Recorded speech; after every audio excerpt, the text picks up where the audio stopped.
Hello everybody and a very warm welcome once again to The Good, The Bad and The Rugby. My name is Alex Payne. It's a great pleasure to be back with you once again this week, and we're having a little just a little catch up really. How much hassle is there in the half at the moment?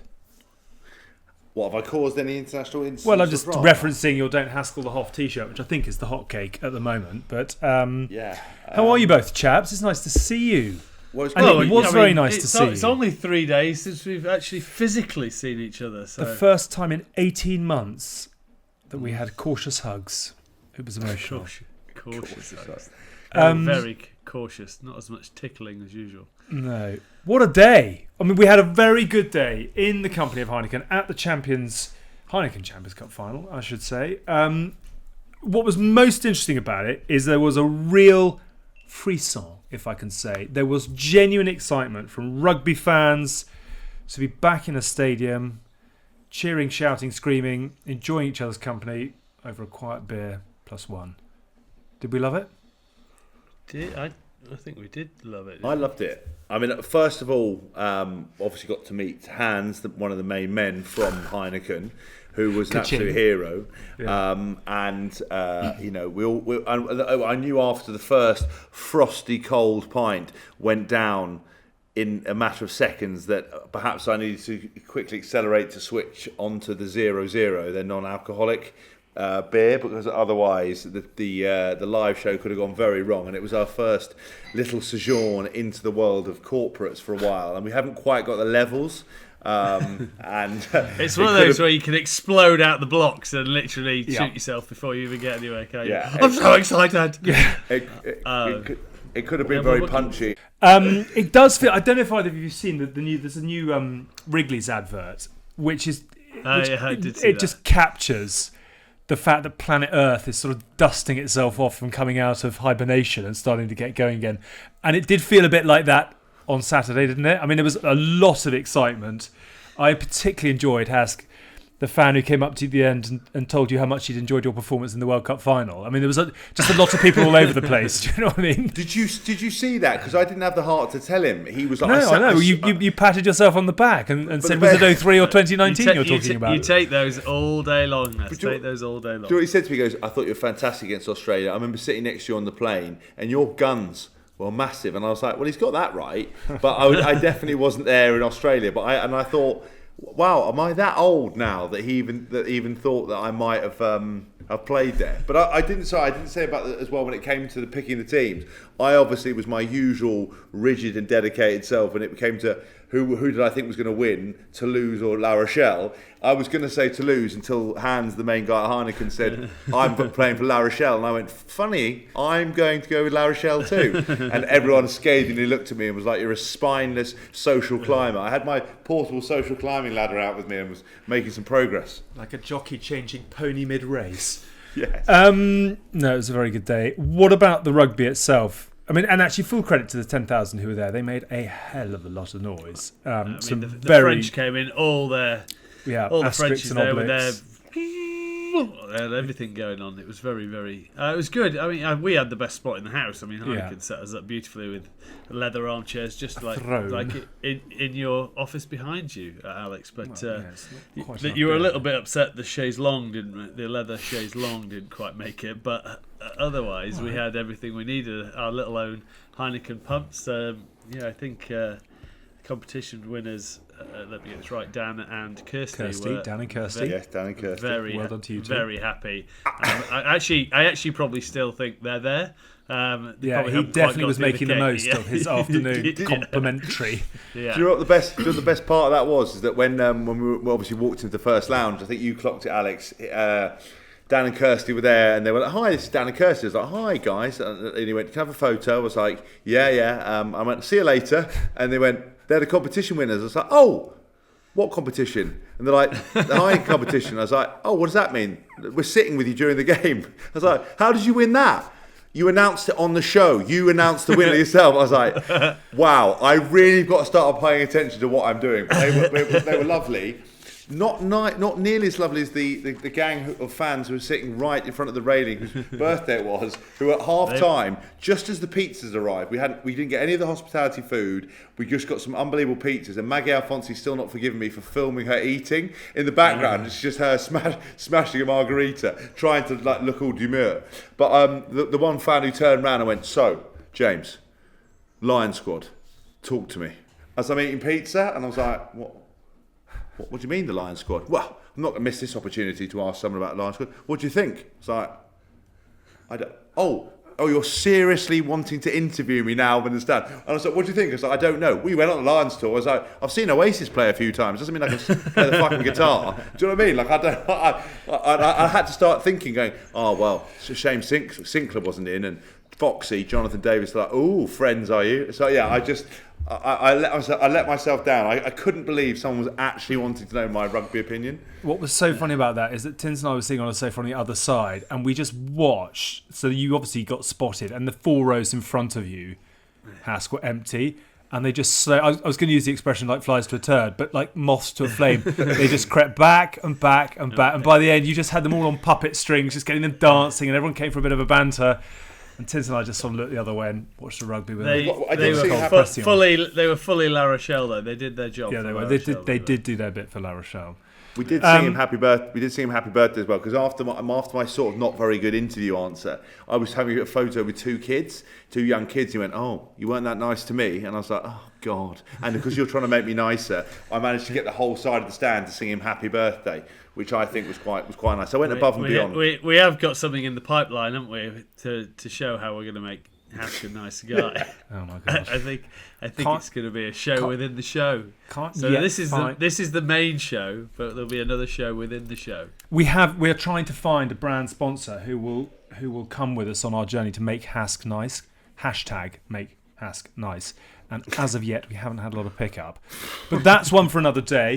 I'm conscious that we're sort of just debriefing on what was a very fun day, but I hope that for dear listeners and dear viewers, that just sort of echoes the fact that we are getting green lights again, and it is very exciting to get back out there. I just want to pick up on a couple of bits. Tins, Toulouse deserving winners, just the better team. Red card obviously hampering Rog and Johnny Gibson, La Rochelle.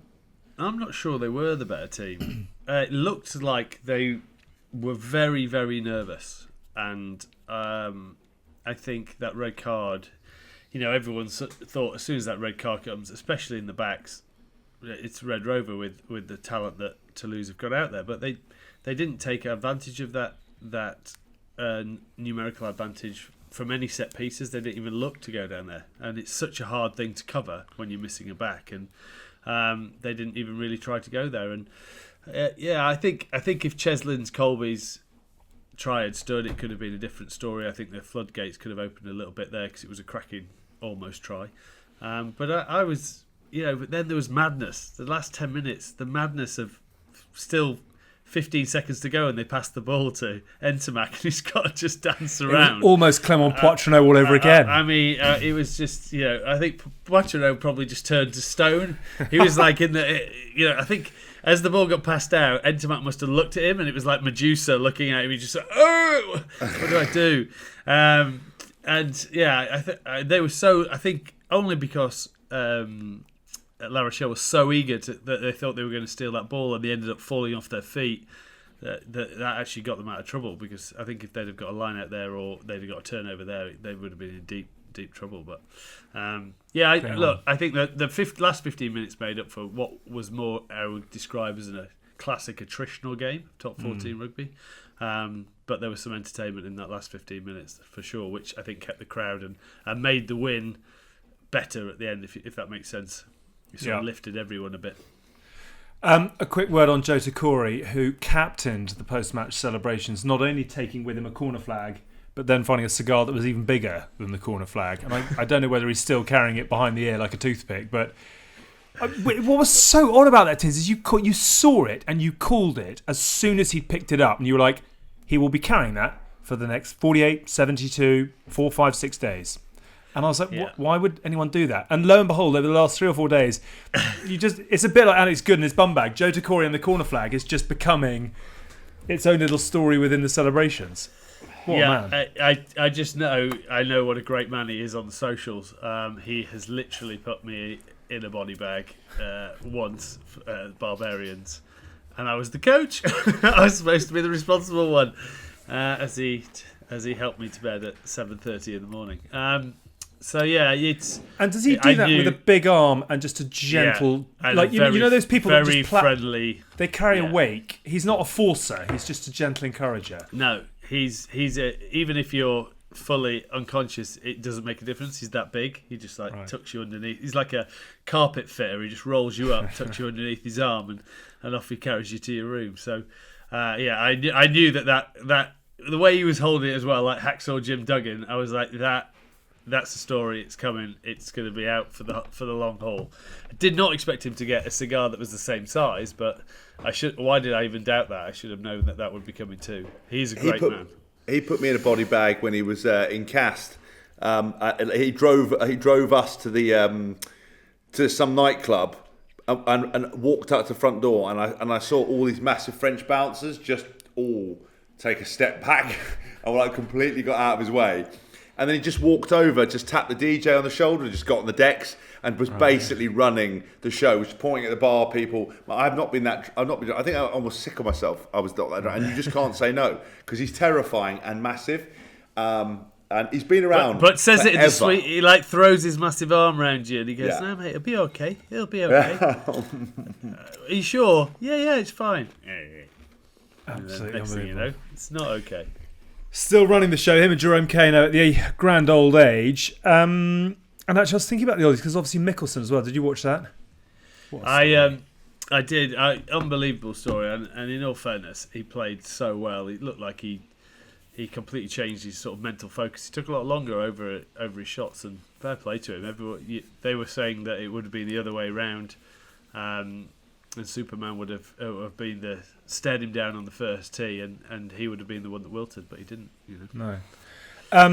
Well done, Lefty. And as we're talking about Joe Corey and Jerome Keno and the Grand Old Age, I just very quickly wanted to pick up on Golden Oldies.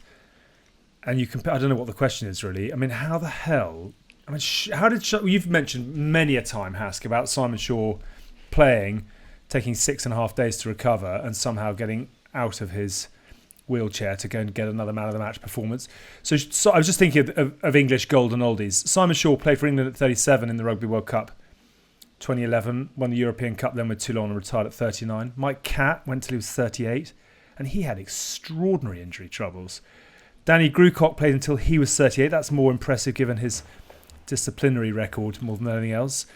Julian White likewise got to 38. Graham Dorr was playing for Sale at 39. And then a couple of others. Peter Stringer, who was almost 40, and Brad Thorn did play for Leicester at 40 years and 100 and something days. Which is, I mean, when you look at those guys, I mean, they're a big old bunch who achieved a lot. But how does some get to that level, and which of that lot stands tallest in the Blue Rinse Brigade? I don't know. I mean, Brad Thorn was pretty. He was playing. Well, I suppose Shawsey was as well, but he was a machine, Brad Thorn. I think he could have played longer if he really wanted to. Actually, probably Shawsey could. Shawsey looked after his body, but one of those two, for me. I mean, Gruey literally fell into the story of he is actually a cyborg, so he is a machine, so it doesn't really count. He is part man, part machine. So. Yeah, I definitely think Brad Thorn or Shawsey just for his dance moves actually and his socials. I'm not sure what. Has he got a shuffle on the dance floor? Oh my word! How good is he on the dance floor? Is he? He's incredible. Yeah, he's incredible. But also he's a giant of a man that can hide in plain sight in a nightclub. It's unparalleled. You're looking around and goes, where's he gone? Like, how do you hide that? You think it'd be like a comedy standing behind like a giant palm tree. And he just pops out and an arm comes out for a drink. But he's there in plain sight. You could be standing right next to him and not know he was there. His cloaking device is incredible. Where's Shawsey? He's got my drink, and suddenly this huge hand will just appear, and then it'll just Where's he gone? He's the king of the mind sweep. I spoke to Ben Franks a lot about Brad Thorn because apparently in the Kiwi setup, it was Brad Thorn, Ben and Owen Franks, just three really sort of negative, quiet Kiwis, just used to operate together, just training, all about the weights, the diet, and just giving young academy players and young players just the stink eye. It was great to hear. I've only met Brad Thorn a few times, but he's like proper old school, but new school, old school. And he, they would just, if academy boys just stepped out of line or the young players did anything, apparently the three of them, especially Ben and Brad, would just make their lives living hell. And I would just love to see. I'd love to have been part of it, just to ride off the coattails. Then the general negativity. But with minimum effort. I mean, is it literally a look and that just ruins someone's day? Yeah. But it was sort of things like, if someone did something, like Brad would just get razzed up and then he'd have to fill them in. Do you know what I mean? Right. Like it would not in training or something. It would be like, why are you going full on? And before you know it, Ben's closed one thing, Owen's chopped him in half, and Brad Thorn stepped on the head. Do you know what I mean? It was that kind of thing, which I could quite like that. I'm not sure. Did I tell you about Jamie Lang when we played in Rugby Aid? And Jamie Lang, he got his ribs done, didn't he? Yeah, by Brad Thorn. Yeah, because he literally rocked up to training, Jamie Lang, and he was like, "Oh yeah, hi guys, yeah, no, England schoolboys 16s, yeah, I could have made it." Did all this, and Thorny was just sat on the bus going. And he got off the bus, goes, "Yeah, I'm going to kill him." And I was just like, and then obviously he was just chasing him the whole game, and then finally he got him and literally buried him and got sent off, and he became the pantomime villain. I heard a great. Give you an example. I heard a great story about Owen Franks.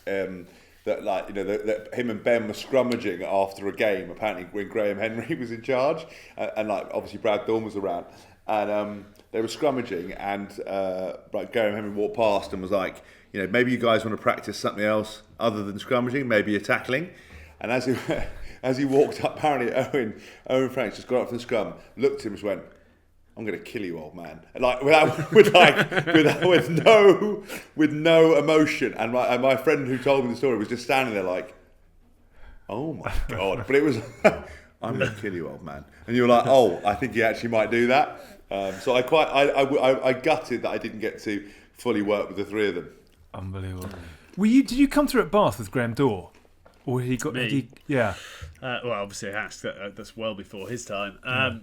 There's some unbelievable stories about him and Brian Moore. He would have just been. I think he retired. He moved to whichever club he went to down in Devon or whatever. I think Plymouth Albion. I think he went to. Yeah, where he played on for about another 10 years. Yeah. He finally retired at 51 or something. Oh, that's ridiculous. But he came into England and did a scrummaging session with the lads. Eddie got him in. And the boys were like, I'd never met him. Obviously, I knew that legendary story, and I knew it was going to be interesting because when he put his hands out, mine aren't great, but some of his fingers around were honestly facing the wrong way, and Eddie got him in to do some sort of scrummaging masterclass, and I was like, "Lads, so how was that?" And they were just like, I mean, it was unbelievable in terms of kind of old school.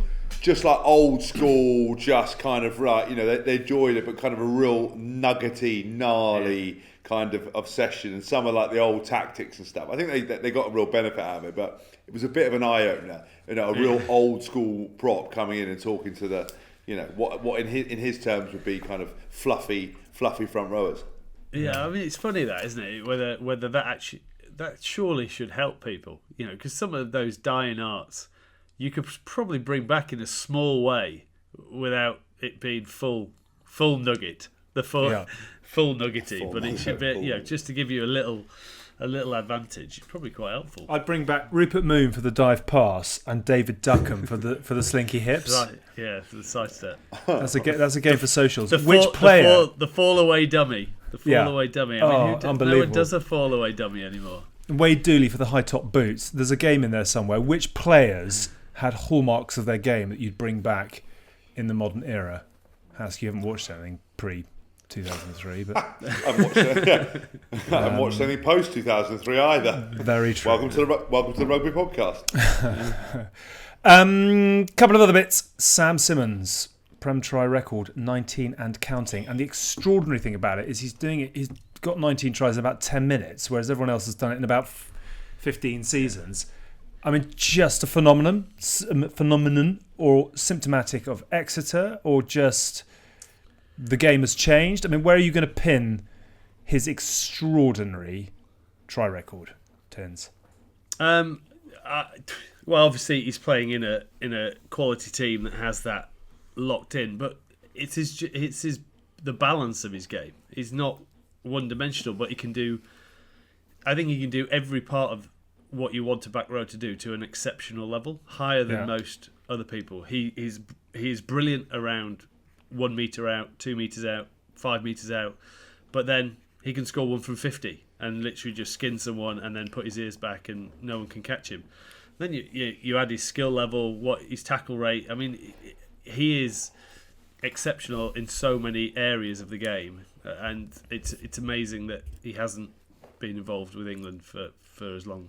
Some stuff around that, because if you saw him, he read an article where he credited Thomas Waldron as being kind of his inspiration and everything else like that. I used to be jealous of Thomas Waldron because he'd always get the try record, because he would just be sitting at the back getting all these tries. I tried to manoeuvre myself, and I think I went into Di once. I was like, Di, come on, mate. I haven't scored since 1992. Like, can I not get on the end of these lineouts? And do like the Thomas Waldron role, because I was like, it's back row.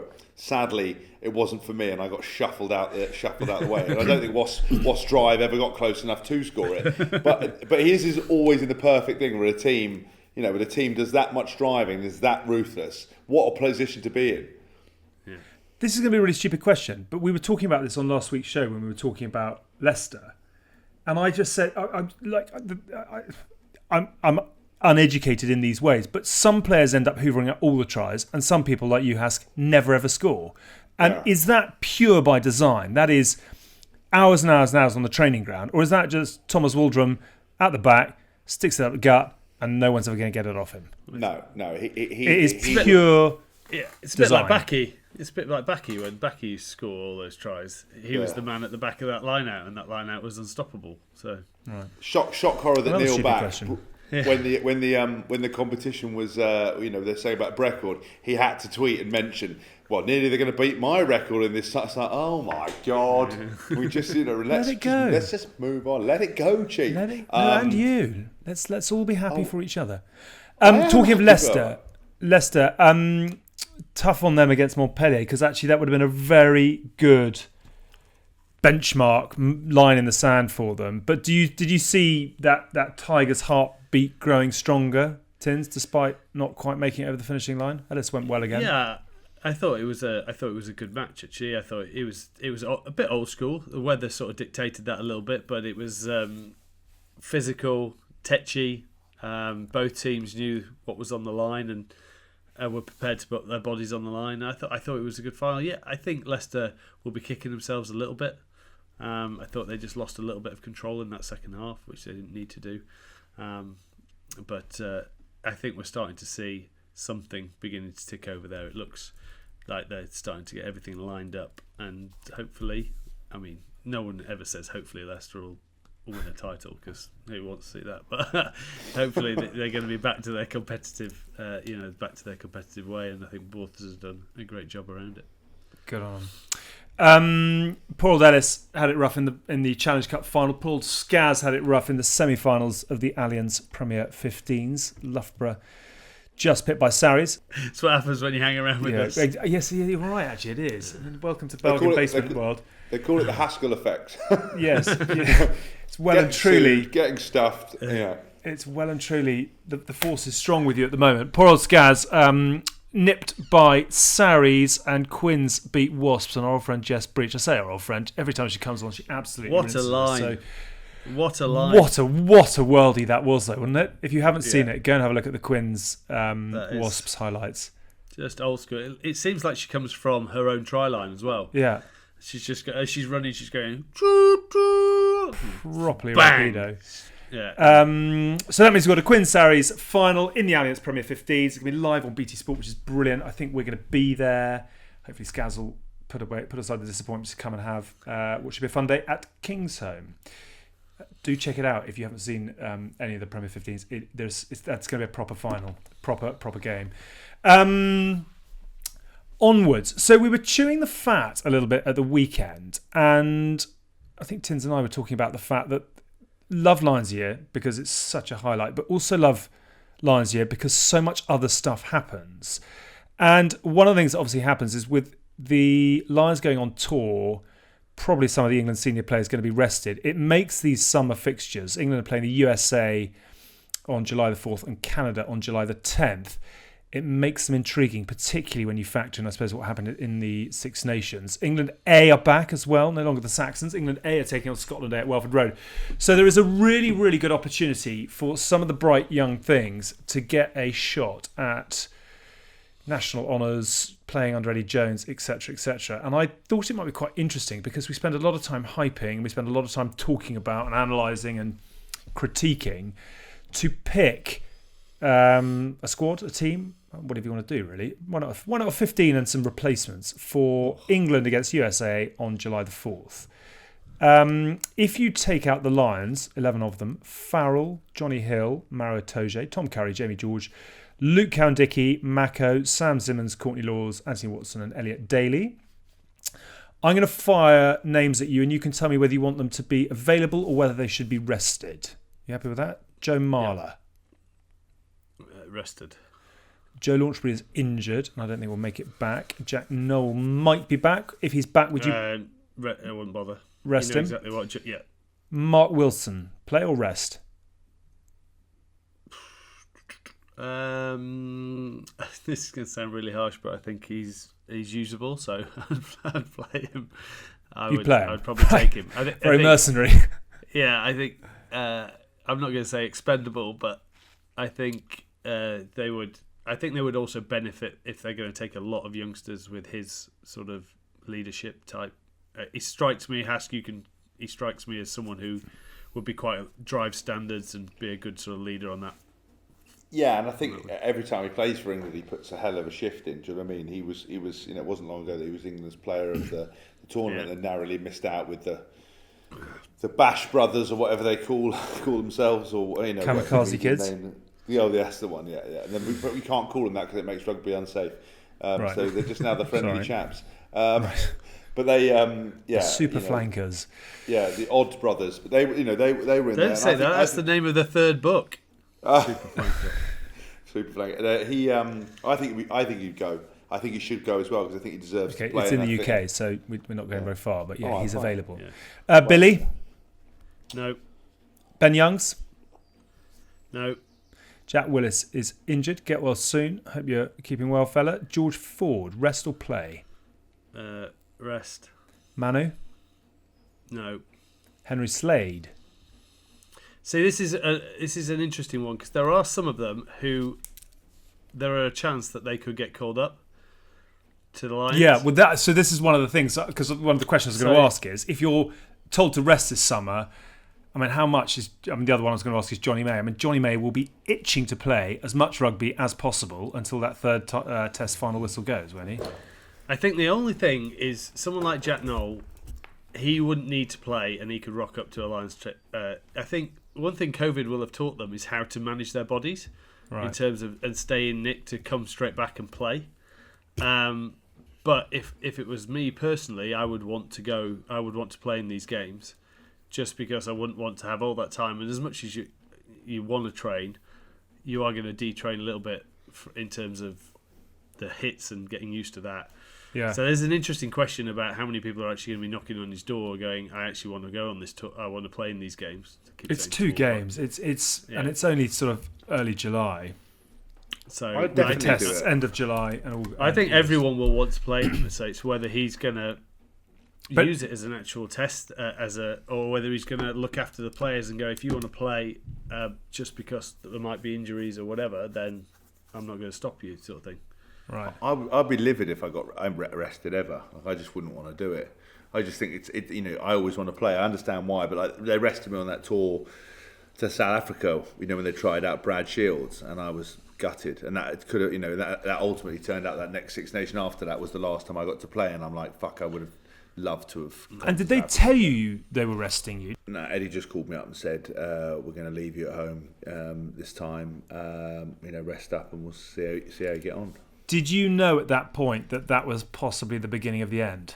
Yes. Well, considering he'd already retired me once, it was When did he retire you previously? Yeah, do you remember he came up to the house and then he when I had the digger and I had the JCB on the driveway and he said, "Whatever, don't take it bad. Make sure I don't drive the digger through the front of the RFU building." And then I found that JCB actually do a grave digger version, which is quite perfect. It's called a coffin something or other, which is quite good. So I kept sending him pictures of that, saying that if you didn't put me back. So when I've forgotten this. When was this timeline wise? 2016, you're man of the series in Australia. Yeah, and then basically I think it was early 26. I'm just fiddling with my camera. Apologise, but it was something to like. I think it was 2017 towards the end of it. He said, "Can I see you?" And I was like, "Yeah." He goes, "Can I come to your house?" I was like, "Okay, this is not going to go as I would have wanted." I thought maybe he was going, in my mind, That's like at the end of who dies at the game in the video game where that comes on and they just disappear into dust. Was that a sleepless night and proper sweats? Yeah, it was. But also my mind works. So I thought, bloody hell, maybe he's going to make me captain. Maybe is this my chance? And he came in and. I said, "Do you want a drink?" And he was like, "Yeah." I said, "Would you want a green tea?" So he gave a green tea, sat down on the sofa. And he basically said, "Look," he goes, "I don't think you've fully recovered from your toe injury properly. I'm not sure you still have the hunger or the fight or whatever." And he basically just said, "Look, you've been an amazing servant for England. You've given so much. I couldn't thank you enough for what you've done." He sort of welled up a bit. Actually, it was nice for me because I was like, well. I was obviously a bit emotional about it. And he was like, "Look, if you ever need anything, let me know. But I think we're going to go in a different direction. If you want to, announce your retirement or you want to do something else." I was like, "Okay," but it just made me go, "Well, I'm not having that." So I just went. I went away, and then I ended up playing again. So that was that moment. So but that's why I respected him more than anything, is that he bothered to drive all this way down just to sit me and look me in the face and say thank you for what I did. That for me was super kind of important really. But then I ended up getting back into it again, and I think partly it was a test to see whether I actually did care or not, or whether I was done, or whether I was going to still try and dine out over 2016. But luckily for me, it turns out that no is not a word that I like. So I was I just went fully turbo. I don't know why people give you the opportunity to retire from international rugby, and it was the same with me. Because you get the chance to control the narrative. It's better to retire than to be told you're not wanted, isn't it? If you've served your country like you two. Well, it depends how much you need your ego stroking, doesn't it? I mean, would you not have liked that opportunity? I think I had that opportunity. I knew I was never going to play for England again. I knew when Stuart Lancaster came and he told me he was never going to pick me. I said, "What? No matter how well I play," and he said no. And he said, "I need to go with the younger group of players." And I said, well, he goes, "Well, so you can announce your retire." I said, "I'm not going to retire. You might not last that long." Does that mean you're still available now, Tins? If that would be a serious lack of depth if I'm looking at the players we're about to go through. I don't think there's ever a problem. But I was like, I'm never, not whilst I'm, maybe it might have been different if I generally was going to retire from the whole of rugby and that was going to be it. Then you would do both at the same time. But just on the off chance that they say, "Look, we need someone," I was never going to put myself in that situation. Interesting. Chipping a chair, man, aren't I? If there's a chance. Say there's a chance. Well, I do think as a player, but being rested is. I just don't think anyone wants to be rested. I just can't imagine it really. And the same with Tins. I'd never announce my retirement until I couldn't do it. I know some people say it's the right time. I did it until I couldn't walk anymore, and then I decided to do it. And I would never voluntarily go ever. Give up. I sort of think it's you admitting defeat, that you're not good enough. I'm never going to give you that. Not on the your psychology of you two is extraordinary. I'd have been there I'd have liked the potpourri and a little sort of violin music and a thanks for all you've done for the game, and That's why I'm sitting on this side of the fence and you are not. I think I think a lot of it is a test with coaches as well to see how you react. So you know, when we did our Lions tour selections, and I made some comments about them being good tourists or good lads, and people, you know, sort of the diehard purist fans are sort of like, well, what's he talking about? It's on form. Because they don't understand the nuances of what it makes to go and how important people are. And if you've got like a load of mavericks who are complete nightmares, it brings the whole mood of the camp down, or quite nightmarish. It's also the same with coaches and stuff. It's kind of like the dynamic of how do you react. So for example, a player that's always selected suddenly doesn't get selected, and he's the first one moaning and bitching. You learn so much about that. To go to someone's house and say, listen, I don't think you're good enough. How many people would just go, oh, I'm going to give up, fuck it, feel sorry for myself, start kicking stones, complaining, or go, okay, I'll show you. And I think it's really interesting psychology. And like I said, when people go, look, we're going to leave you for this tour, we're going to arrest you, I'd be livid and go, right, I'm going to, do what the priority is me to get back, and then do everything I can possibly do. And it's the same thing with, the guys who've been left out for the Lions. I would be calling Eddie up going, I haven't been picked as Lions tour, but I'm going to go and play even if you weren't on a reserve list, I'd still want to play the house down. I would not accept I couldn't take going on holiday and watching the Lions play and then England play and not be involved. In which case, Joe Marler, Billy Vunipola, Ben Youngs, George Ford, Manu Tuolangi, Henry Slade and Johnny May will be absolutely thrilled with both of you that you've offered them a summer off at exactly that point. Well, Ben Youngs was taking a summer off anyway. He wasn't going to go. Was he still going to play? Well, yeah, there's going. I'm not sure he said he doesn't want to play for England. It is only at Twickenham. Yeah.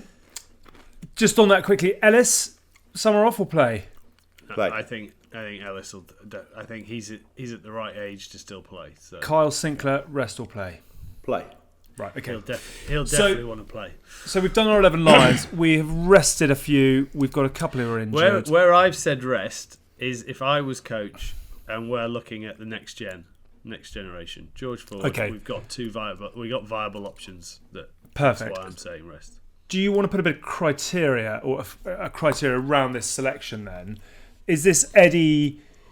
It's US and Canada, so they're going to win both games. What does he want out of this summer? Is he trying to refresh a lot? Is he trying to find one or two? Is he just making up the numbers and getting through it? I would say that he is on the hunt for New England.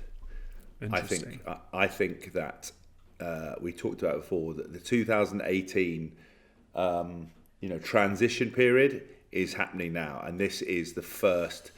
He will already know what his New England is, but this will be the opportunity to add a whole load of others and find the likes of the Tom Currys and the surprise players that we didn't necessarily see coming. And this is the big transition point. And I think potentially some guys that may have been rested, you're never going to see in an England shirt again. I think it's now a whole set of new people, and these two games are super important. To test out how do people fit into the regime. He's going to train them probably pretty hard for those camp, get this, raise the standards. Probably going to try and adjust the way they play in terms of that development. From where they kick. Do you remember? Because obviously the way they played against Italy versus the way they played quite dimensionally against Wales was a step forward, but still wasn't where they want to be. I think it's a super important point, and I think he's looking for all new players to accentuate the ones that he will retain for the Lions. Tins? Yeah, no, I agree with Hask. I think it's time now where I'm not going to say people let him down in the Six Nations, but he didn't get the performances that he wanted from some players that he would have expected, which is why I think he will go properly hunting and give people who maybe the media, maybe other fans have sort of demanded that they get game time. I think now's the chance that he has to give them it, and he has to. After the Six Nations, he has to sort of shower them with the game time to prove whether they can. I mean, it's not at the level, but it's still an international level, and it's still playing. The Canadian and USA boys hit hard, so I think it's a chance to see more about what they also can do in that training environment and the pressure he puts under them, and then find out if they really can step up. you remember that tour that I can't remember where it was, or a tour where basically, or it might have been the 2017 Lions tour actually was the last thing, where basically everybody went on the Lions and the expectation was that the next people in line were going to be your Dan Robsons and everything else, and those people were going, well, this is my chance now. And then Eddie went, actually, I'm going to go and take the people underneath you because you were assuming this, and now I want you to show, and and consistently kind of raising the standards. I think this time is to give those guys who may have been on the periphery of more games, but find some sort of rogue people, mix it up. Because all he ever wants to do is keep the players not guessing, but hungry and never assuming, well, because so-and-so's away, I'm the boy in the driving seat. And as soon as you get like that and you drop your standards, he goes, oh, well, actually, no, here's some bloke you haven't even seen before, and you're not going. And sometimes it works. I know it frustrates people, but psychologically for the team, it just means you never get to have a bad day. You can never go, well, Owen's left now, I'm the man in charge. Wow. Got to be in it to win it. Okay, so let's go 1 to 23. Let's start at Loosehead. I'm going to throw out Ellis, Beno Urbano, Val Rapava-Ruskin. Anyone else who should be considered? Ellis, surely on current form. And it's interesting you're talking about what he's trying to find here. I mean, Ellis obviously had a couple of starts at the beginning of the Six Nations. Was really interesting when we did the show the other day, just saying that the Six Nations was really tough, and I think I'm sure there'll be emphasis on a lot more fun. I know you're obviously going to work hard, but they'll try and do more with the players now that COVID restrictions have been lifted. Ellis is on fire. Would you give him, a proper summer to own that one shirt and to really move to another level in terms of leadership and comfort, etc.? Would you try Beno Urbano? Would you go untested with Rapava-Ruskin? Would you guys do?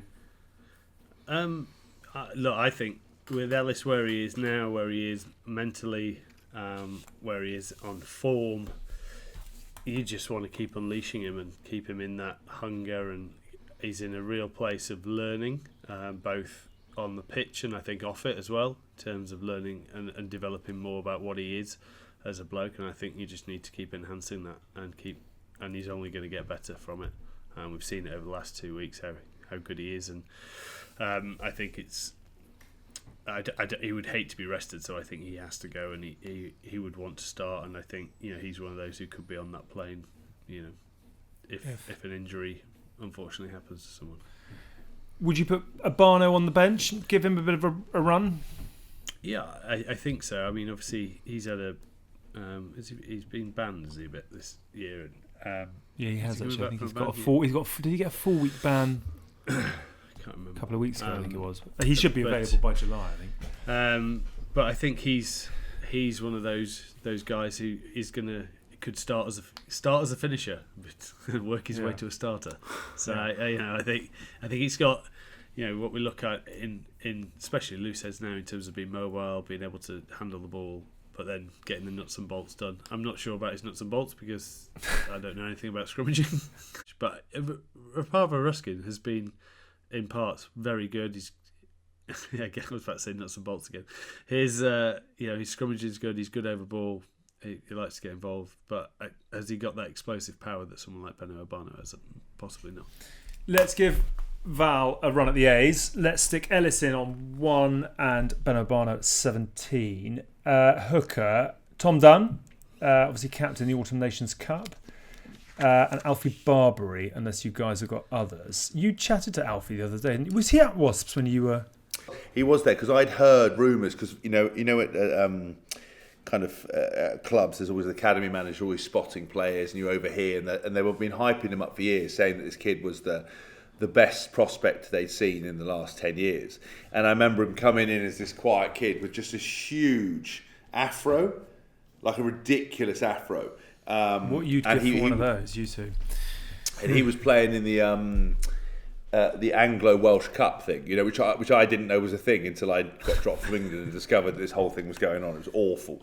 I used to not know the academy players. I used to have to call them like Academy Player A, Player X. You must have been such a dick to have had to come through the ranks underneath. Well, I mean, there is no other way of putting it. You and Luke Narroway. The academy players' nightmares. I love it when I've told this before on here. I repeat myself, but old Tom Willis, and I went Tim. I just called him Tim. I knew his name was Tom, and everyone still calls him Tim now. And it took him 2 weeks to sum up the courage to go, James, my name's not Tim, it's Tom. And I was like, no, I know. I was just doing it. I was like, Tim, just doing it the whole time. But I think it's quite funny. One of them bloke. Funny how? Funny ha ha? Funny ha ha. Do I amuse you? I remember one kid, I think his name was like John, and I just misheard it and just started calling him Cleggy. And that... he was you can see how you get there from John to Cleggy. Yeah, exactly. Test your hearing. He just ended up calling him Cleggy all the time. So I did that with the BLT. I thought he was Dorian Jones, and obviously it's Doran Jones, and I was like, and he did something wrong. I was like, Dorian Jones, what have you done that for? And he goes, it's not Dorian Jones, it's Doran Jones. I was like, is it? Everyone meet Dorian. Is it? Yeah, I know that. Brilliant. Go on. He's a very talented guy, Alfie, I think, and lovely. He was really interesting. Still gets his washing done by his mum, which was good, and is as equally terrified of her as we are all of our own mums. So it's good to see. So is that enough to get him a start for England, or does Tom Dunn, who grafts as hard as anybody, and just the loves guy it, at Newcastle as well? He's quite punchy. What's he? McGuigan or something, is it? Is it another McGuigan? Yeah. Sale? I feel sorry for Tom. Sorry. Yeah, I think Tom Dunn's going to get, again, depends on the ban he gets, isn't it, from the other week.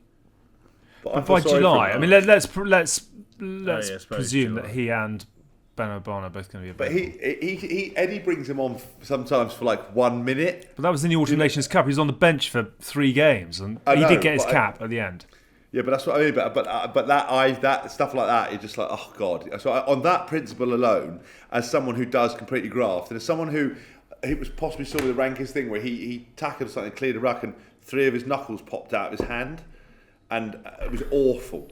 And I remember reading an interview with him. It was just like, I just like hitting people. Like, he is the biggest nose in the world. His favourite things, and I think he should start on that alone because he is lovely. Really hard working, and he's had about 4 caps, combined minutes of 3.5. So I think he deserves more than that. I think because he's got great darts and he's a good player. Let's get Tom Dunn a start, and maybe we can give one each, and then Alfie can have Canada the second game. Kyle Sinckler, Harry Williams, Will Stewart. I've gone Sinckler. I actually said off the back of the Lions submission, I'd make him captain this summer. Too much? Yeah, you're mad. Right.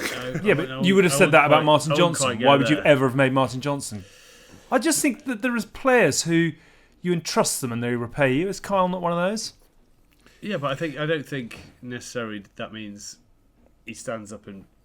I don't know what he's like off the field, to be fair, in terms of what he's like around the changing rooms. But I think it'd be a really interesting thing to make him or Ellis skipper. I mean, you can make... Well, you can make any obvious character captain. I just think it'd be really interesting to try a slightly more left field choice. I mean, make him a leader. I think you can. I'm not saying he wouldn't be. I think there's a few, but I think there's a few in the back row that probably could do it. A couple in the second row as well, in terms of Ewells or someone like that. Or I just can't imagine what Sinks' team talks and sort of stuff would be. But that's it. Let's find out. If this is the summer to find things out, let's find out what Sinks does. When he leads the team out, and does the press conference. It could go horribly wrong if he's like watched a load of American football and starts coming out and stuff, getting everyone praying, putting their hands in the air, getting them all chanting. I think English rugby needs a bit of that, to be honest with you. That's what happened when Dorst first was captain of England. He brought in the hands in, and it's like, I was like, what is this? What is this? Gareth Archer was still reading the book on how to kill people while I was doing it. He refused to do it, but... I think a vice captaincy between Ellis and Sinckler would shake English rugby up at a point where it needs it. Let's get mass buy-in. Well, I've got no issues about promoting them in that leadership one. I'm not sure you throw them into captain straight away. But why not? Give them a bit more response. Well, you could do. Okay, let's come back to captaincy. You're going to play Kyle. You say you're trying to build them up. What happens if it goes horribly wrong? Well, then you've tried it and you've learned. Yeah, but then they lose all their confidence and suddenly... Oh, rubbish. You're never going to lose all your confidence against USA and Canada.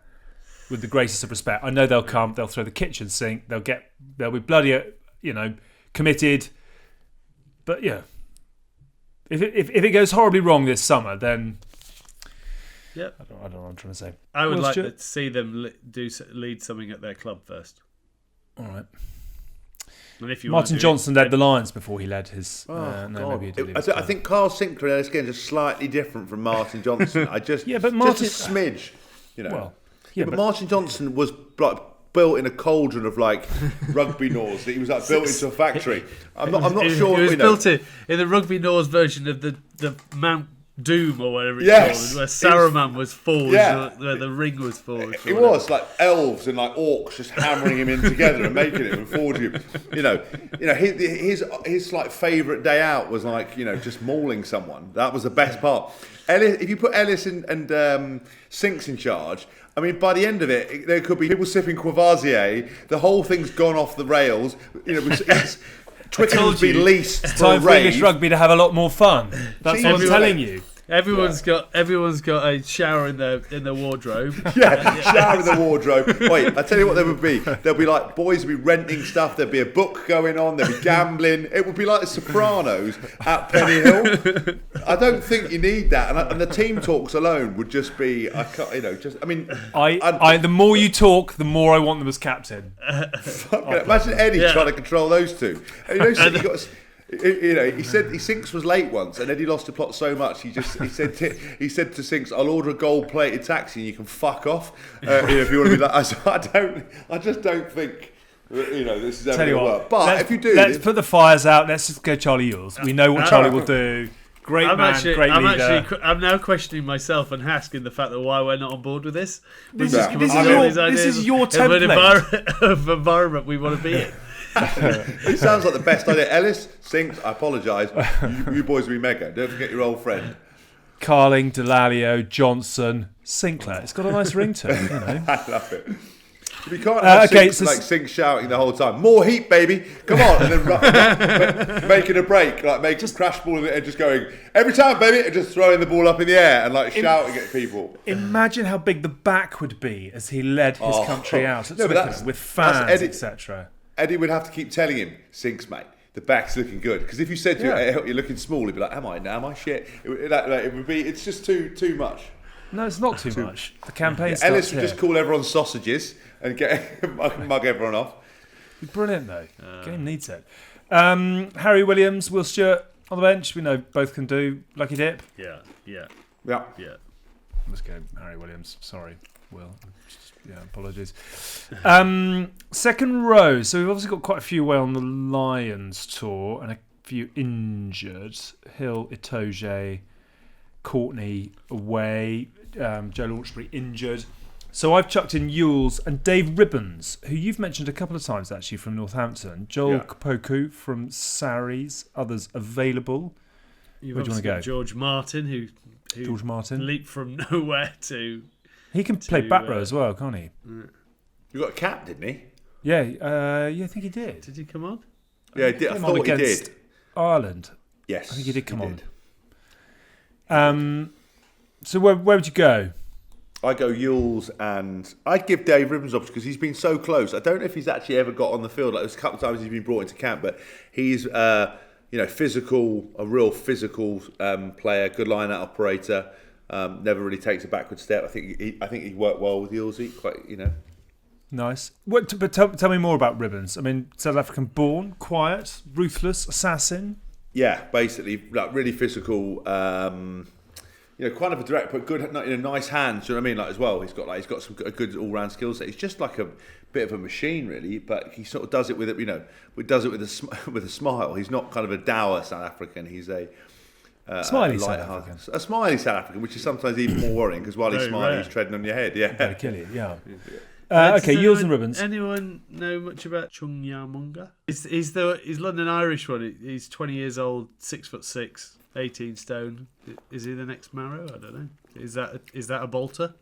It's a great bolter. It's definitely coming from outfield. But yes, others will know more than any of us, certainly. Only because I read that in the paper somewhere. Good research, Tins. Good research. Hell of a set-up there for a young bloke. 6'6" and 18 stone. Christ alive. Yeah. Don't make them like that anymore. Well, they didn't make them that when you were playing. Okay, let's go Yules and Ribbons. And on the bench, George Martin. I'd like to see more of what he can do. I think he makes a bench. He makes a bench just because he can play back. If he can play back row as well, doesn't he? All right. Yeah, Eddie likes a bit of that. Oh, I tell you what about Nick Ezekwe. Nick Ezekwe. It's a great shout. Nick Ezekwe, I'd say. I spoke to all the Saints boys. Obviously, I got an opportunity to play with Nick a couple of times, but they've absolutely rated him. He's been unbelievable for Northampton. Really? Work rate, playing all over the place and playing across positions. So I would possibly even. Would you put him in the starting 15? Wow. I don't. There's the option. I put him on the bench because I'm going to stick with my original thing, giving Dave Rivens an opportunity because you haven't seen him. But Nick Ezekwe, so at the expense of George Martin, you could have Martin actually you could have Ezekwe and Martin on your bench. Yeah. All right, Ezekwe in for Martin. Actually, Martin could have a proper run in the A's and rip it up against Scotland. I still don't understand how can a team be an A team when it should be called the England Bs because the A team is the England team. I think the marketing men have got hold of England A and made England A is a bit sexier than England B. England plus one. England I would call them like England Fire Dragons or England Binjuice or England Shadow. England Binjuice, just imagine CMO. If they took on the England Binjuice. Imagine that. Amazing. Binners. Right. Royalties for Hask. What would you do with the shirt? What would an England Binjuice shirt look like? Would it have like sort of an orange bottom, like it had just sort of been dropped? It would look like you were getting into a wheelie bin. It would be a green. It would have Biffa on the front of it. It would be sponsored by Grundon. It'd have the like ties from your bin liner as the shirt lights up at the front. Yeah, that's exactly what it would be like. Two challenges for you there, listeners and viewers. What should we call England not A, and what does the shirt look like? Get your crayons out, submit, and we'll get Umbro to make the best of them. It's sort of like, when you get like a shit learner driver that passes but puts the little green P on it. It's like, I passed, but I'm still a little bit crap and nervous. I imagine like the shirt would have a binge and like a P for like, something on the back of it. Did you have green plates? Did you have green P? Yeah. I know. Of course I didn't because I wasn't the complete loser. But it's like, you're going to go out driving. Yeah, don't forget to put your P plates on. Why? Because you're still a little bit crap, and you need to know everyone knows that you're a bit crap. And your number on the back would be how many Test matches you've played on training days. How many test scored? How many training tries you scored? I'd love that. That would be awesome. Binjuice with little green peas on it. Can see a rebranding exercise coming along. England P. I don't even know what we're meant to be doing now. We've put Nick Ezekwe on the bench, I think was the last thing we did. Back row. So Underhill, back, picking up speed. Ben Earl, Alex Donbrandt. I can't think of another 8 who's going to get a shot at the moment over on Donbrandt. Ben Curry, Tim Willis, Mark Wilson. Where are you going? What are you doing? How are we picking? I'm going to throw one out here. Please do. Well, would you take Sam? Would you take Sam Underhill, or would you? Well, I'm asking you. Yeah, you could. Do you want to rest him? He hasn't played long. He's had a lot of injuries. The question is, do you want to know more about the likes of Ben Earl? You pretty much know what Sam Underhill is. Would you find out more from the likes of getting Ben Curry in, Ben Earl, Lewis Ludlam? Obviously, you know what you're going to get from Mark Wilson, but you're going to get leadership as well. Obviously, Ruan Ackerman, someone like that is Ruan Ackerman at 8 would be interesting. And I think Donbrandt's got to be a shoe-in at 8. I think he's finally going to get surely he's got to get his turn of the coin. And then it's just what you do. I'd like to see more of Ben Earl. I just think he's a fantastic player. I'd like to see him actually starting games, find out how that looks, and then how you find it. But there's what you complement it in. Do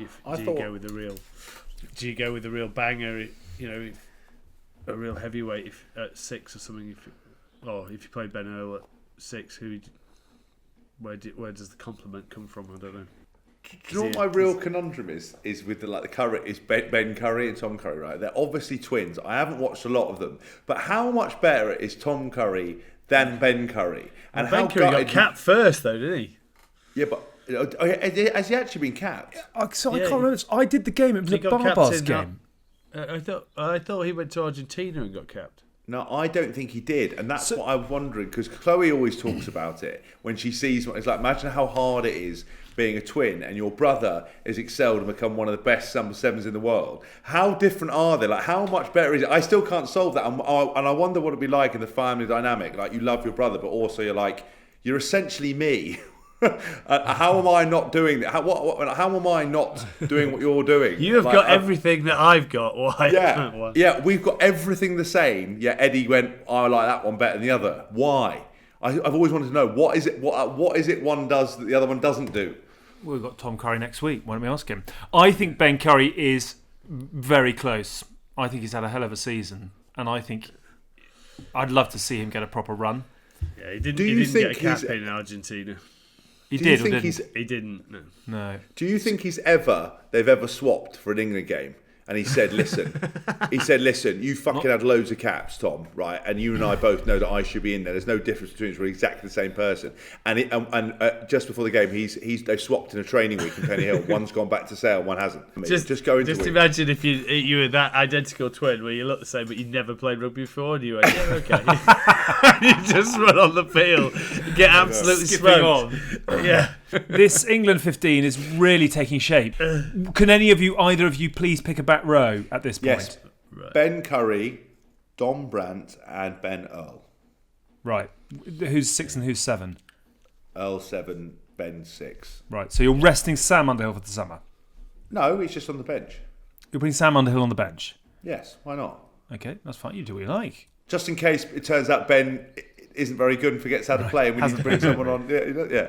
Okay, so Tom Willis, crack at England P, Mark Wilson, summer off, Ruan Ackerman. I did think about Lewis Ludlam from Northampton. Well, there's Ludlow and there's Ludlam. And Lewis Ludlow. Because Lewis, which one is it? Lewis Ludlow, Ludlam, from Saints. He was on playing unbelievably well in that World Cup period, then had sort of a dip, didn't get. And I think what happened was Eddie kept going to every single Northampton game and was watching them every week, and I think the pressure, they were all just in each other's heads and going completely mad, and he sort of dipped a bit, but he was unbelievable, and on his day I think great tackler, he's played some good stuff this year as well. I've seen him play some good stuff this year. So yeah, I mean, we haven't even put him. I feel bad he's not even down. Yeah, I put him on my list, and at the right I put Lewis Ludlam. It's a 36-man squad, I reckon. So he might pick two completely different 15s. Yeah, there's another show. Okay, we're going to go Underhill on the bench though. Curry, yes. Ben Curry, Ben Earl, Alex Don Brandt as your back row. Yes. Okay, I think Ruan Ackerman, perhaps England P. Scrum halves: Dan Robson, Ben Spencer, Harry Randall, Alex Mitchell. You could give Robson the summer off if you wanted. He's obviously played a bit. There's Andy Uren at Bristol as well. Yeah. I think this is the biggest problem for England going forward, and I don't think it's somewhere where you can go in with a really young lad. I think you need to find the next genuine option, which for me is Dan Robson and Ben Spencer, and you need to give them time to be playing and see what they're all about, and then maybe in your P's you're firing out the real young lads, whether it be I don't know how old's Andy Uren. I don't know how old he is. They're only going to take two. They'll only have two scrum halves, won't they? So I think someone like that, Alex Mitchell, so Mitchell's played Harry Randall or someone. I think your Harry Randall and your Alex Mitchell would be England P. Yeah, Alex Mitchell played England Barbars. He did, yeah. He carved up and then did his knee. Yeah. He played brilliantly and then did his knee. Yeah. Okay, let's go 2 nines then. Robson starts, Spencer on the bench. I don't mind really which way. I mean, if you can get Dan Robson playing like he did against Wasps against Harlequins the other day, then yes, please, all day. Yeah. 10: Smith, Jacob Umunga, Joe Simmons, with George Ford being rested. Uren's 25. I thought about Marcus Smith. I would be amazed if this is not Marcus Smith's time, but Eddie knows best.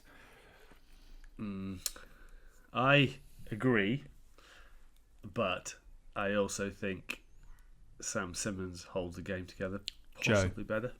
Joe Simmons. Is that more what he's... Because, Joe can still play at the line as well.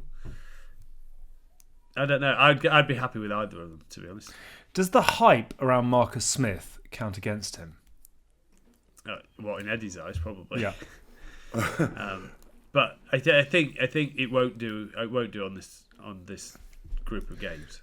I think on form, he has to see what he's about. He has to see whether he can do it. But then it then comes down to how you're going to play. Are you going to play a way that suits? It's going to bring out all his strengths, or is he going to ask Marcus Smith change to suit how England want to play? Well, if you're going to do that, then you're better playing a Joe Simmons, who probably fits into that role a little bit. Is that the difference between? I'm not watching them. One of them is kind of a bit more to the line. Marcus Smith of highlighting Joe Simmons more of a game controller.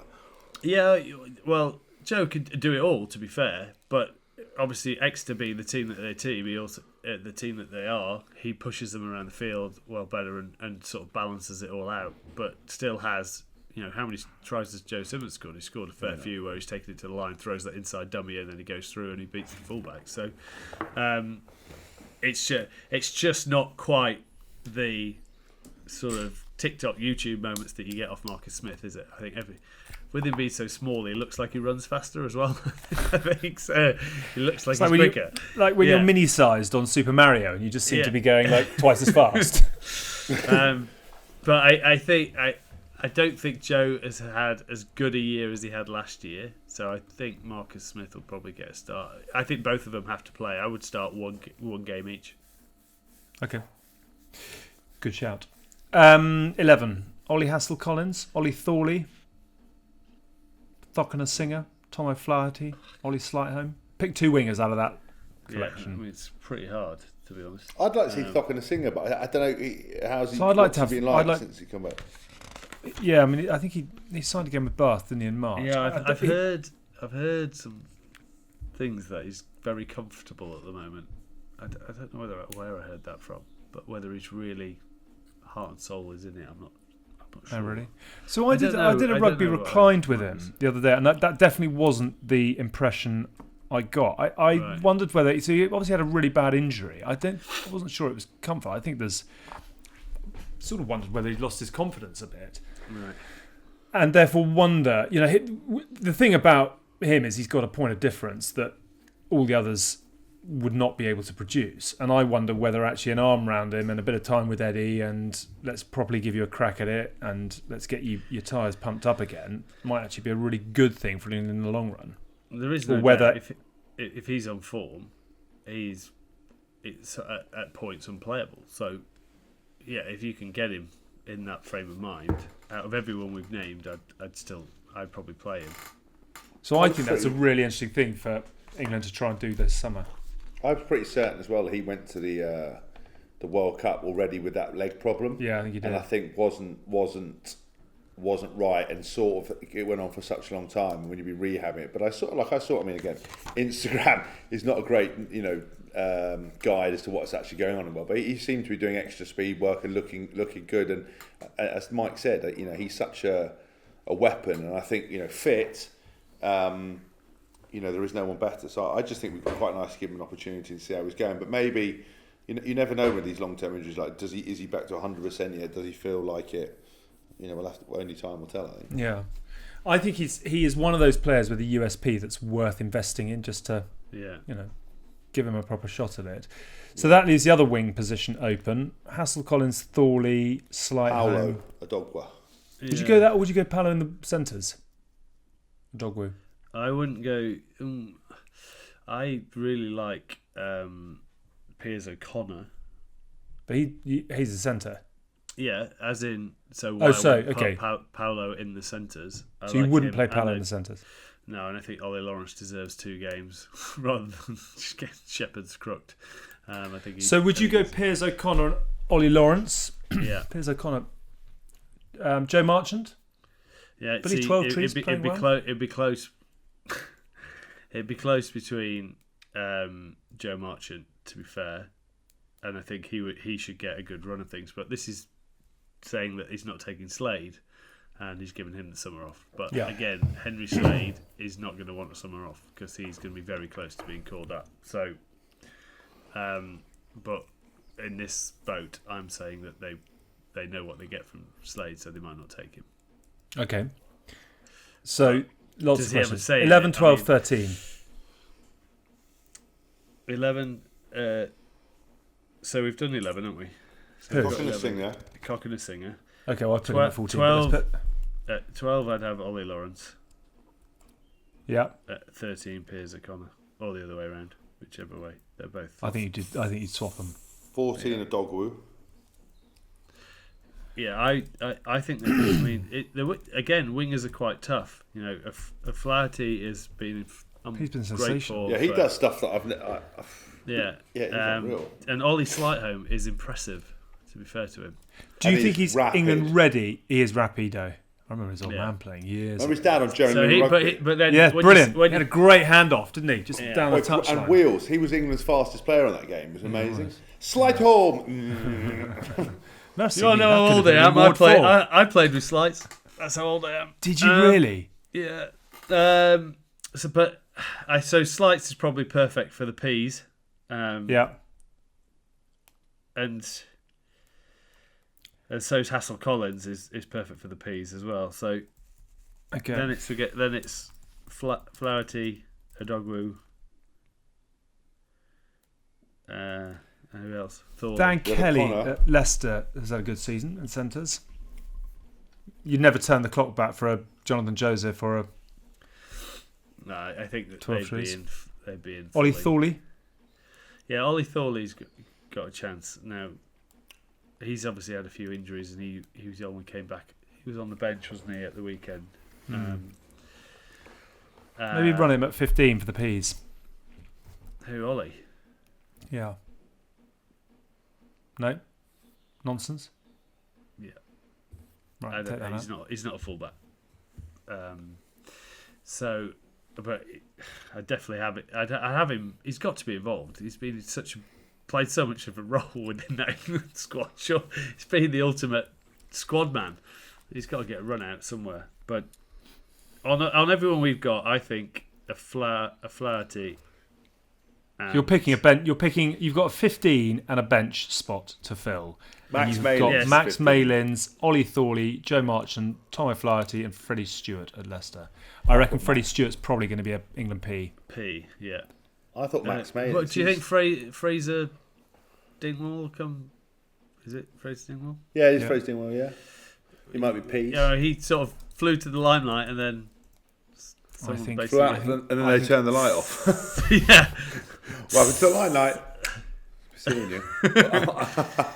Is there a road to redemption? I haven't seen enough of Northampton games to now. I saw him score the other week, but I haven't seen how well he's playing. But there is. I'm still not sure he's. Yeah. We haven't brought him even into the question yet. He's full capped. So would Eddie want to have another look and give him a chance to sort of find some stability? You keep asking questions rather than offering answers. I'm the one that asks the questions around here. Alex asks the questions. We answer with inane answers. Okay. Currently, so your backline is currently Robson, Marcus Smith, Joe Thockenham-Singer, Piers O'Connor, Ollie Lawrence, and Paolo Adogwu. And then at fullback, I'd have Max Malin. And Max Malin, no arguments. So then you've got a 23 shirt to fill. So 23 shirt is, I would like. Ollie Thorley, Joe Marchant, Tom O'Flaherty. Or Freddie Stewart, who's had a belter for Leicester. Joe Marchant? Yeah, I think I'd go Joe Marchant. Covers multiple positions as well. Okay, so that means Ollie Thorley, Tom O'Flaherty and Freddie Stewart get a crack in the P's. It's just a bit of fun. I remember we have no idea what we're talking about. It's just a bit of fun. We've spent more time about calling people by the wrong name to irritate academy kids than we have on the various selection merits of these players. And there's absolutely no way Eddie will have any interest in this at all. But for what it's worth, ladies and gents, our England team to play the US and Canada: Ellis Genge, Tom Dunn, Kyle Sinckler, captain. Charlie Ewells, Dave Ribbons, Ben Curry, Ben Earl, Alex Donbrandt, Dan Robson, Marcus Smith, Joe Thockner-Singer, Piers O'Connor, Ollie Lawrence, Paolo Dogwu, Max Malins, Alfie Barbary, Ben Urbano, Harry Williams, Nick Ezekwe, Sam Underhill, Ben Spencer, Joe Simmons, Joe Marchant. There's a lot to like about that. Yeah. People won't like it, but there is a lot to like. There is a lot to like about that, and then the likes of Val Rapava-Ruskin, Will Stewart, Joel Kapoku, Mark Wilson can probably have a resting summer and get properly ready to rip into it. Tom Willis, Rowan Ackerman, Harry Randall, Alex Mitchell potentially, Jacob Umunga, Ollie Hassel-Collins, Fraser Dingwall, Ollie Slightholme, Thorley, O'Flaherty, and Stewart would be very good for England P. Yeah, England P. England P in their Binjuice outfit. Do you think England are going to find the answers this summer to the questions that they've got, or is it very difficult? Depends what the questions are. Is Sinckler captain? Probably a good idea. Probably yes, not. He will be. My question would be to Eddie: is he going to change the way he wants this England team to play? Because they have not played great rugby. They've played one good game since 2019, and that was the France game. And then the next week they seem to play a different game again. So does he want to go back to where he used to? We're going to play at a speed that people can't. I think that's when England played their best rugby, when he was saying we're going to play at a speed that other teams can't live with. Then he switched back to power, and I think since he's been in charge, when he's been talking about how fast we're going to play, that is when England's looked its best. So is he going to go to that, or is he going to go full Norsey power? Can I ask something? Because I haven't seen this. Obviously, Eddie got the unanimous backing of the RFU, which is always like the most dangerous place to be. You know, when like anyone. It's the old football thing. He gets the backing of the board. The owner's backing the next day. Yeah. We the MP and the party. We fully support. The cabinet are fully behind him with giant knives, and he's now been fired. Yeah. So Eddie's got the full backing of everyone until there's any sort of pressure, and then they'll throw him under the bus. Has he changed any of his coaching staff out of interest? So Simon Amor's gone. Yeah, Simon's gone. So I think Eddie's going to do the attack, and someone else went, didn't they? Was it just Simon Amor? He didn't have the run of things in his with his coaching staff that he was hoping for. Jason Riles was going to come from Australia, wasn't he? But then wasn't able to make it because of COVID. Yeah. So yeah, I mean, it'll be interesting to see how that comes together. Fine. I just wondered. I wasn't sure if anyone. Are you putting your hand up for attack coach? No. I don't know. It'll be interesting to see if, how, and when he makes those appointments. I think Scott Wisemantle, has proven hard to follow. The problem is as well, he tries to go. I mean, because who would you choose as a young? Well, not to be young, an England, backs coach that you would go Sam with, Vesti? like attack coach. Yeah. Sam Vesti? As long as he doesn't pick his nose live on TV again, because you can't do that at Twickenham. You get away with Franklin's Gardens, but you can't do that on the BBC in the middle of the thing, because that is awful. It's interesting, isn't it, though? Does the changing of... He likes changing his coaching group, but then does that without unknowingly change how you play, and does that then affect... Is that why England's performances have gone up and down? Rather than changing the players, does the change in the coaches affect things? I would think it does, because everyone comes in. Well, stop asking questions. You tell me the answer. You keep playing on the whole load of different coaches. I'm acting like Yoda today. I'm speaking in riddles. The Riddler. It was just the Riddler. I would say it does, because no coach wants to come in and conform to some way that he doesn't want to play, so he wants to put his own stamp on it, does he not? Or I've asked another question. Another question. I think he does. Yeah, I would say he does. Okay. And I know what he's trying to do by freshening up the environment, and again keeping players on their toes and stuff. But sometimes you want consistency, and you want to actually evolve as a coaching staff and figure out where you're going wrong. Yeah. Or is he that hard on the coaching staff that they actually need a break and they need to get out? Another question. Again, another question. Really that was more Hass, stop because doing Hass knows. Does he drive his coaches quite hard? I mean, that's, I don't think it's surprising if you're in an England elite setup that you're going to get quite a lot coming your way, but is that a thing? Well, he expects them to work as hard as he does, right? Yeah, I think.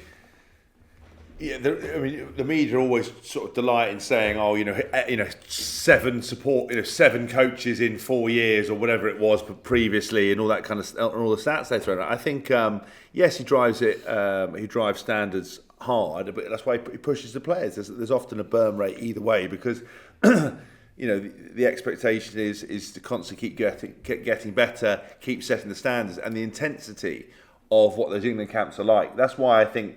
It can never be underestimated how amazing Steve Borthwick was during that England period. No man worked harder than Steve Borthwick. Steve Borthwick was the linchpin between Eddie and everything else, and I don't think most people could have dug in and survived how intense it was for him.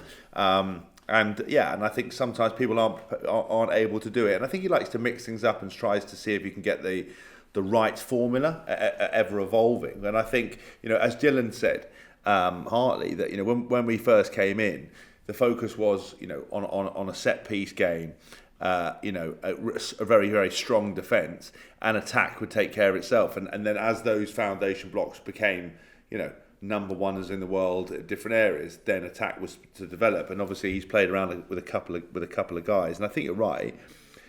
They will bring in something, but Eddie will have a clear way of how he wants to play. Do you know what I mean? That he will dictate and say, "Listen, this is what we want to try to do. How would you go about doing it?" And I think he would play a big role in the decision making, and not just allowing some bloke to come in and say, "Oh, I think we should play this kind of rugby." He'll be like, "Nah, mate." Yeah. Lots of questions to answer this summer, and that's mainly on this show, just with Tins as a guest. But we will try and get. We'll look forward to seeing some solutions. Actually, I don't know who's showing those games. Can I have my new Umbro T-shirt, the Riddler? It's literally just going to be one big question mark. Tins was here, wasn't he? I don't know. Excellent. Good chaps. Given we had no idea what we were doing when we started recording, that's come together all right, I think. Others will disagree, but I'm very proud of that as a piece of work. Elsewhere, we've got Mo Hunt on the Good, the Scaz and the Rugby this week with Allianz, looking ahead, amongst other things, to the Premier 15's final between Quins and Saracens. Emily Scarrett's Loughborough Lightning, as we said, narrowly pipped by Sarries in the semis. Good luck to those involved at Kingsholm this weekend. And actually, just very quickly as well, if you haven't listened to last week's one, do go and have a check of that. It's Simi Pam, who is absolutely fabulous, one of the great characters of the women's game at the moment, and just sending her all the best as well, because she tweeted the most awful thing over the weekend. Her story, not ours, but I hope she's all right. I hope you're all right, Simi. It sounds like you had a rougher weekend of it. Keep doing what you're doing. Keep being a superstar. And the Good, the Scaz and the Rugby is wherever it is you get your podcasts or wherever it is you watch your YouTube. We'll be back with a weekly predictor show. That's going to be on YouTube and Facebook as well. The merch, as per, is at goodbadrugby.com. Go and get involved in that. We've got some new T-shirts going very soon, which I'm looking forward to. This is the main show, and I fought the Laws and the Laws won. Do leave us a review if that's your thing as well. All these things help. I'm taking about 45 minutes to wrap this up. So on that note, we'll say farewell. Thank you for listening. Remember, it's just a bit of fun. Bounce, suggest ideas, disagree and debate. Let's keep the offence elsewhere. Thank you for listening. Thank you for watching. See you in 7 days' time. All yours, Rob Brydon. Bye, chaps.